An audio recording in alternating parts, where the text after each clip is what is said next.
Excel irratti attendaansii bareedaa bifa kanaan qopheeffachuu kan barbaachisu yoo ta'e step itti aanee jiru hordofuudhaan attendaansii bifa kanaan track isinii godhu qopheeffachuu dandeessu. Automaatikaalii Exceliin akkaataa itti isiniif galmeessuu danda'u bifa kanaan jechuudha.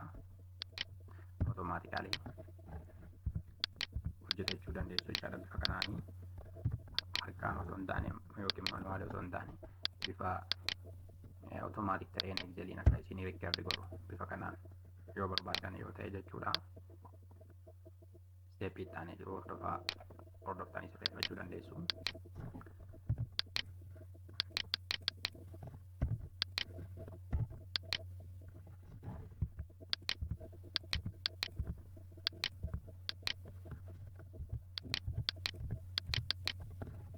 Bifa kanaan jechuudha.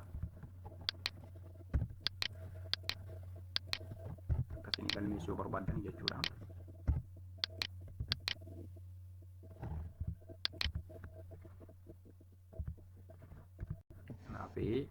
Kanaafii shiitii haaraa banannaa asumarratti jechuudha.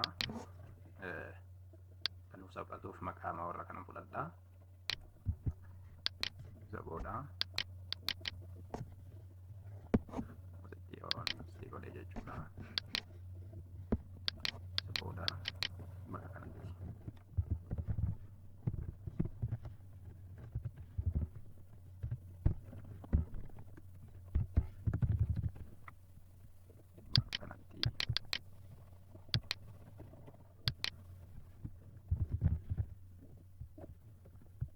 jedhee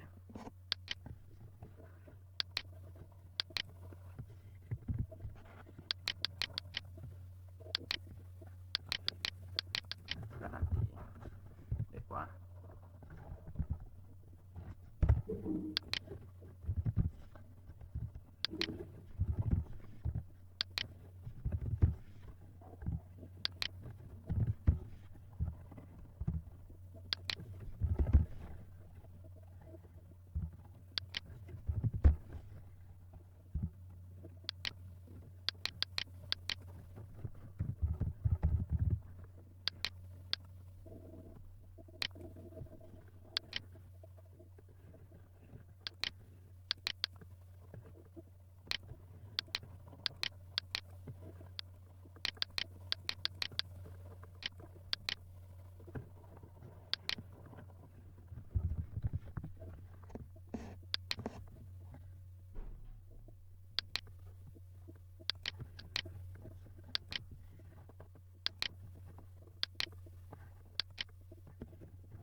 sana booda bakka kan dhuftanii bakka itti qopheeffachuu barbaadan sanatti jechaadha. Edda selektii gootanii bifa kanaan jechuudha.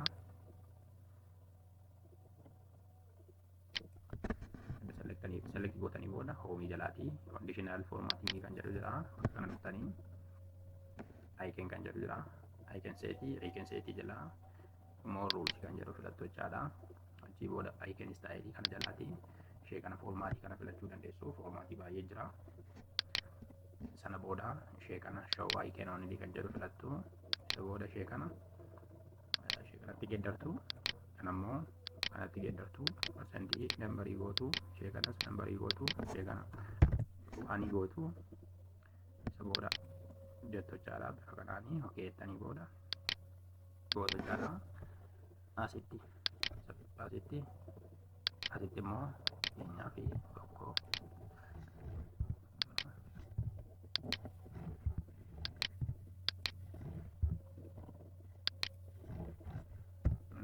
bakka kanatti progreesii keenya irratti immoo baarii yookiin persentii ta'een akka inni mul'isu yoo barbaadne bakka kana dhufnee bakka kanarratti maal goona capital letteriidhaan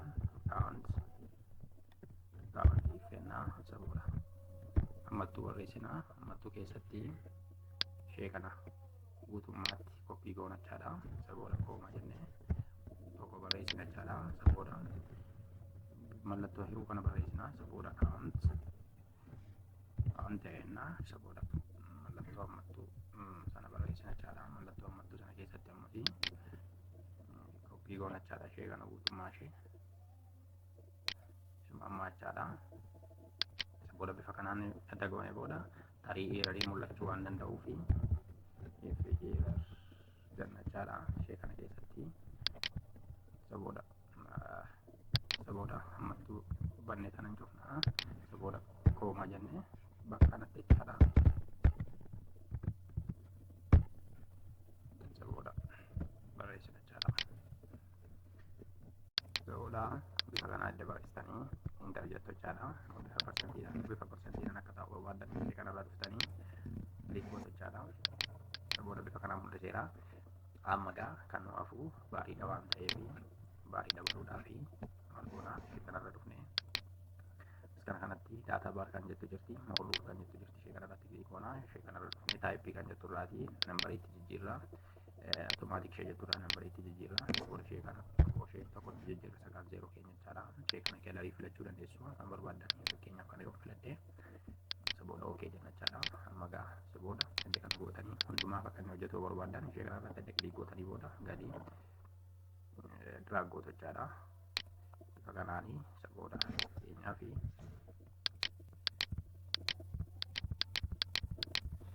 bifa kanaan jechuudha.